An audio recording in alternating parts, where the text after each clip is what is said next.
Doomsday is back as Apocalymon returns alongside with the Dark Masters in EX10 Sinister Order. Unlike the milling strategy that is infamously known back in BT15, the Dark Masters and Apocalymon have a whole new way to play the deck with a Mega Zoo playstyle. The whole idea is to play out your level 6s with reduced place costs as long as you stick within the archetype. At the end of your turn, each Dark Master will end up deleting themselves so that they can hide face up at the bottom of your security stack. By tucking in all the 4 different Dark Masters underneath Apocalymon, that is how you get to play it out for 1 memory cost and then spit them back out, which they gain rush as you swarm the board for a game-winning play. Different to milling your opponents out, they're still under the pressure of time as you count down to end the digital world with the apocalypse. And with that being said, let's begin with the deck profile that I've been working on, starting with the Digimon Cards, which I'm running 4 copies of Mother D Reaper. This is mainly intended to work together with our level 5 cards, and in this deck you're not running any level 3s or 4s because you mainly focus on a Mega Zoo playstyle, so we're going to skip straight into our level 5s, which I'm playing 4 copies of Gigadramon, Lady Devimon, and 2 copies of Cherrymon. They all do the same thing with its on-play effect to help you search the top 4 cards of your deck, grabbing any 2 pieces that is level 6 or higher, which is mainly going to be your Dark Master cards so that you can play them out for free or reduce costs, or otherwise grab some aces to counter against your opponents. At the end of the turn, by deleting one of your other Digimon, which is going to be your Mother D Reaper, that is how you get to play one of your Dark Masters in the empty breeding area zone for free. With that, the following turn, you're ready to push out with them and begin attacking. Gigadramon gives the inherent effect of Reboot, Lady Devimon gives the inherent effect of Retaliation, and Cherrymon gives Piercing. To round up for the rest of the level 5s, I'm also running 2 copies of Mephistomon from BT17. Itself can also be treated as a level 6 once it's revealed from the top of the deck with your other level 5s, so it becomes searchable and you can grab it to your hand. And it can also reduce its own play cost by 3 by bottom decking one of your Apocalymons from the trash. You mainly want to have this Digimon become deleted by an effect which can synergize together with your other level 5s, so then you get to play out a Dark Master from your hand or trash for free, or even a Golfmon. Its inherent effect can let you tuck in your level 5 Dark Masters underneath it and gain additional DP for the turn if you ever Digivolve up into a level 6 purple Digimon. But speaking of Dark Masters, this is now where we're going to go into our level 6s, which I'm playing 3 copies of each of the new Dark Master. They all have the same effect to reduce their own play cost by 5 as long as you have no any other Digimon except for Dark Masters in their text. But at the end of the turn, you're going to have to delete this Digimon. All Dark Masters can only Digivolve into Apocalymon, and whenever your Dark Masters are deleted, you get to place it face up to the bottom of your security stack as long as there isn't one with the same color to begin with. They also have on play and when attacking effects, which is exactly the same. Piedmon being able to delete unsuspended Digimon, Machinedramon to de-Digivolve 2 on 2 of your opponent's Digimon, Metalsiegramon to stun down one of your opponent's Digimon and one of their Tamers, and Puppetmon to bottom deck one of the opponent's suspended Digimon. And whenever your opponent checks into them, that is where you get to play out a level 5 within the archetype from your hand or trash for free. Other than utilizing the new Dark Master cards from EX10 to control the board, I also included a couple of other ace cards that we can blast counter against the opponents to interact during their turn. The first one I'm playing are the 3 copies of the new EX10 Black Wargreymon Ace. Fantastic to remove the opponent's Tamers, also to gain Blocker, Raid, and Reboot to take down the opponent's Digimon, and it itself can get even stronger as long as the opponent has something that's 13k or higher on their side. I'm also playing 1 copy of Puppetmon Ace from BT21, which I find it strange that it's not a Dark Master itself, but it's mainly intended to de-Digivolve and also bottom deck as well. Aside from that, there's also Grand Kuwagamon to suspend down the opponent's Digimon and also delete suspended Tamers. And then to wrap up the rest of the level 6s, which have a lot of control playstyle, this is why I'm also playing 2 copies of Medieval Gallantmon, which fits very well together with this deck. We all know how strong and splashable this card is to further remove additional bodies on the opponent's side, and also provides us an extra source of damage as we alliance and chunk down the opponent's security. But that's it for all the level 6s, and now let's talk about our level 7s, which I'm running 3 copies of the all-new Apocalymon from EX10. Like I mentioned in the beginning of the video, the main idea is to gather as many different named Dark Masters in your face-up security as possible so that you can further reduce the play cost of this Apocalymon all the way down to 1. But other than just hard playing it with reduced play cost, you can use this alternative Digivolution requirement to Digivolve for 5 costs on top of any other Dark Master you have. Once you get into this card, you get to play one of each Dark Master trade card with different names from its sources for free. Then all your Dark Master trade Digimon gain rush for the turn, but at the end of the turn, you have to delete them. This is a decent card to get into in the mid stages if you need to go for a big control play. Otherwise, you can always save it for later to then execute your game finishing move instead. Other than that, once you use this effect of Apocalymon, it really becomes a vanilla beat stick that's 16k that you want to continuously beat your opponents down from then on. Aside from that, I still included one copy of the older Apocalymon from BT15 just to give us another win condition to alternatively mill the opponent out. Furthermore, it can still utilize all the on-play effects of the new EX10 Dark Masters if you ever need to. But that's it for all of our Digimon. Now let's talk about our Tamers, which I'm running 4 copies of the BT8 Kari. Because all of our Dark Masters delete themselves at the end of the turn and they hide into the security, that is where we get to spend this card to gain the memory back to make our plays even more efficient. Speaking of which, that is also exactly the same reason why I'm running 4 copies of the mat from Starter Deck 6. That is because when our Dark Masters get deleted, we get to suspend him to gain a memory back as well. Therefore, setting up both these cards are really crucial to help us give the opponent fewer memory, and we can also make more memory efficient plays ourselves. Since this is a Mega Zoo style deck after all, there are times you're off to a slower start, which is why I also recommend running 3 copies of Digimon Emperor to slow down the opponents. That is so if they ever push out with a rookie, you get to gain 2 memory, limiting their plays during their turn, or otherwise forcing them to Digivolve into level 4 first in the back. Aside from that, because you have a lot of deletion and removal in this deck, you also get to draw cards as long as you take down your opponent's Digimon with your effects of your Dark Masters. But that's it for all of our Tamers. Now let's wrap up with the option cards, which I'm running 4 copies of the Spiral Mountain, which is the only option card that we're playing in this deck. Because this is a white option card, that is the reason why I run Digimon Emperor as well as Mother D Reaper to help fulfill the color word conditions. Although this option allows you to ignore color requirements if you don't have one set up in the battle area already, that is still the reason why I run Mother D Reaper as well as Digimon Emperor to help us fulfill that color requirement if we ever have one established on the board. This is the main way to help us draw cards and find pieces that we need with its main effect, and its delay allows us to play out a Dark Master at the end of the opponent's turn. By doing so, we can utilize the on-play effect of the Dark Master, and when it comes back to our turn, we can still attack with that Dark Master using its when attacking effect at the same time before it gets deleted at the end of our turn. And by doing so, we're getting a lot of value with that one single play. Otherwise, the security effect allows us to play out a Dark Master from hand or trash, so we can utilize it like a security bomb to disrupt the opponent's turn. But just like its delay effect, at the end of the turn, we're going to have to delete that Dark Master, which is still beneficial for us as it gets to hide in security face up.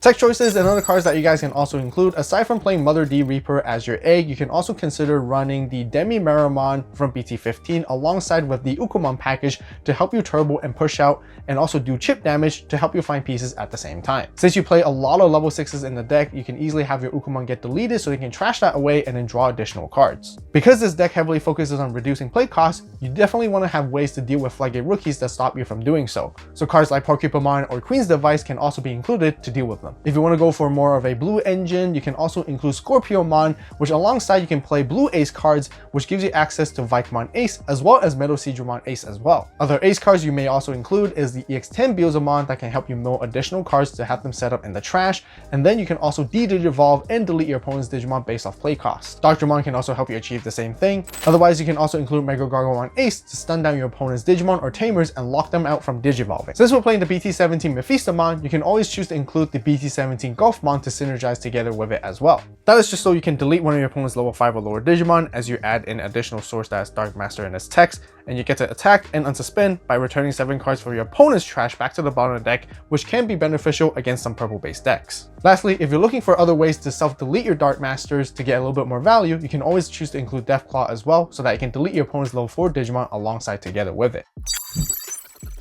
Combos and how to play the all-new Dark Masters deck. Starting with your mulligan hand, you always want to see your level 5s so that you can hard play them and search. You want to see your Tamers that you can manipulate the memory gauge a little bit, but set them up so you can constantly gain value when it comes to adjusting the memory of whatever you need so you don't end up giving your opponent too much. You want to find your Dark Masters and hard play them with a reduced cost, and eventually go into Apocalymon for the game winning play, which is very simple, and it's all about board control and choosing the cards that you need to play at the right time to interact with your opponent's board. Starting with the first combo, I'm going to talk about the strategy where this deck generally prefers going first because you want to be able to hatch your Mother D Reaper egg and have it pushed up ready to go in the next turn. So generally with your first turn play, you want to play any of these cards that can set up on the board so that you're not ending up giving your opponent too much memory. So in the worst case, let's just say you play Kari, which honestly isn't the worst case when you give 4 memory, but this gives you so much value in return because it is a memory setter. Your opponent does their thing and they're going to pass you back to 3, and then this is where you're going to push out with your Mother D Reaper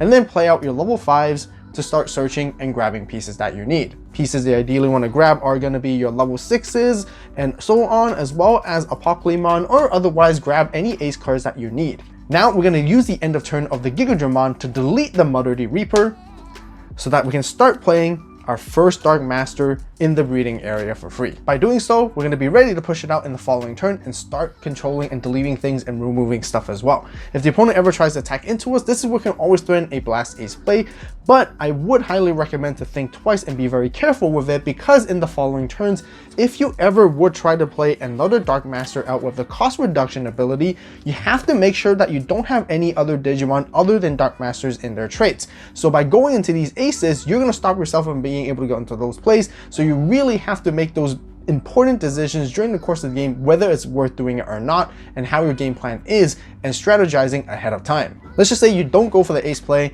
your opponent passes you back to 3, you're going to start pushing out your Piedmon here, and the Dark Master being played out by the Gigadramon's effect is not going to be able to delete itself, which is fantastic, so you can keep beating them down, keep deleting things, and keep controlling the board if you ever need to. Now, I'm going to play out the Machine Dramon to utilize its on-play effect, so that we can pay only 6 memory. And then we're going to de-digivolve 2 as well, and then at the end of the turn, we're going to keep these level 5s to delete the Machine Dramon before it deletes itself, so that we can play out another Dark Master in the breeding area. And then, since it is deleted, we get to go into security, suspend the Kari to gain a memory to try to give the opponent as little to work with as possible. In the mid stage of this game, this is how you can also utilize Spiral Mountain to get even more value and continue wrapping up your Dark Masters in your security. Let's just say your opponent ends the turn, passes you to 3 after their play. This is where you get to use the end of opponent's turn delay of Spiral Mountain to trash it and play out a Dark Master that was face up in your security stack. You get to first resolve its on-play effect to de-digivolve 2, and now since you start your turn, you can go ahead and attack with the Machine Dramon as well, using its when attacking effect to de-digivolve another 2, further disrupting it even more. Let's just say here, for example, we're going to play out a Kari for 4 cost. And then at the end of turn, this Machine Dramon is going to delete itself, and just like before, we're going to use the Gigadramon end of turn effect first to delete it, so that we can play out another Dark Master in breeding area. And since this is going to be deleted, as long as we don't have another black face-up security card, we can then place Machine Dramon there. Now, because we placed Machine Dramon there, we get to suspend Kari to gain 2 memory back. This is another really crazy mid-game combo, because I'm going to show you guys how I like to use Mephistomon here. When it would be played, if we have an Apocalymon, we can bottom deck it to reduce the play cost of it by 3. So we'll end up paying 5 memory, instead passing the opponent to 4. And now we get to trigger the end of turn once again, because Gigadramon is not once per turn, so that we can actually delete the Mephistomon by the effect to actually place out another Dark Master if we don't have one here to begin with. Alternatively, let's just say we didn't use the end of turn effect just yet. This is where we can also utilize Mephistomon in some situations to play it out, and we can bottom deck an Apocalymon to reduce the play cost by 3, so that we only pay 5 memory, passing the opponent to 4, and then now we get to trigger the end of turn of Gigadramon to delete the Mephistomon to play out the Dark Master in the empty breeding area. What addition to this is that Mephistomon is going to let us play out another level 6 Dark Master from hand or trash for free, which then we can play out another one, ramping a bunch of them up, and this is not going to be deleted at the end of the turn since it's played by this effect. In the following turn, pass you to 3, you're going to push up the Puppetmon, and then you can start using the when attacking effects of these Dark Masters, and once again, if they ever would be deleted, they always get to go back into security, and the whole idea is to keep setting them up with the 4 different names in your security. And now I want to show you guys the Apocalymon Doomsday combo to finish off your opponents in one single turn. 1 memory is really all you need to pull off this combo, but like we said, we try to set up Karis and different Tamers so that we can start at 3, but all we have to do is to play this, reducing the play cost by 16, so we only pay 1 memory, so that we tuck all 4 of them underneath it. What's going to happen next is we're going to play them back out off its Apocalymon effect, and then we all get to resolve their on-plays effects, so that we get to delete something unsuspended, de-digivolve 2, bottom deck is suspended, and also stun something down. Additionally, they're going to all have rush so that we can attack into the opponent's security. So ideally, they want to be at 3 or fewer at this point so that you can go for that game-winning play. We're going to attack and swing with them once at a time, and they still get their effects again because it's also when attacking. If they ever had 4 security, they'll be down at 0, and you can use Gigadramon to finish it off. That's why you guys can always see these level 5s sitting on the board just give you so much value. However, Apocalymon doesn't gain rush itself, So if you ever pass your turn, all of them are going to end up being deleted. And because they're all deleted, they all go back to your security. But just like before, you can always use Gigadramon's end of turn to delete one of them beforehand to place out another Dark Master in breeding area ready to go. And then, since they're deleted, you can suspend these guys to gain a memory each, keeping your turn and continuing your play from there. If not otherwise, you would have won the game by now. Onyx Burst collection, which is one of my all-time favorites, is now live on the AVAULT store, and the first 50 collection orders will get a free exclusive Onyx Burst memory marker during this time only. As always, thank you guys so much for watching. You guys have a great day, great night, wherever you are. See you next video, and this is AVAULT signing out.